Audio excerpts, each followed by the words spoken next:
PT Kereta Api Indonesia (KAI) pada Rabu pagi kembali melaksanakan pengobatan gratis melalui program Rail Klinik. Kegiatan tersebut digelar di Stasiun Maseng, Caringin, Kabupaten Bogor.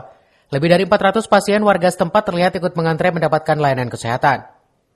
Kegiatan aksi sosial yang merupakan program bagian dari Corporate Social Responsibility atau CSR PT KAI yang ditunjukkan untuk membantu masyarakat di wilayah yang sulit dijangkau oleh layanan medis itu, terutama di sekitar stasiun atau jalur kereta api, dan telah dilaksanakan di beberapa wilayah Indonesia dan salah satunya di Kabupaten Bogor.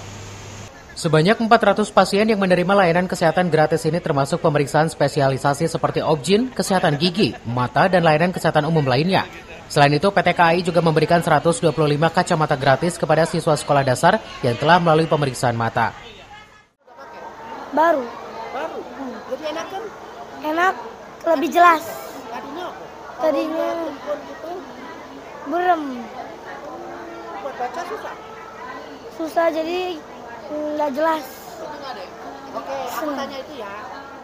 Ini bagian daripada implementasi tanggung jawab sosial dan lingkungan dari PT Kereta Api terhadap masyarakat di sekitar jalan kereta api. Dan hari ini memang kita coba memberikan layanan kesehatan dari mulai gigi, mata, terus umum, dan kandungan.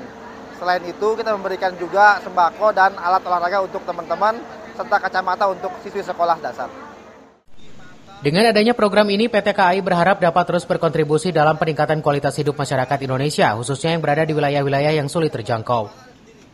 Dari Kabupaten Bogor, Suhanda Abriji melaporkan.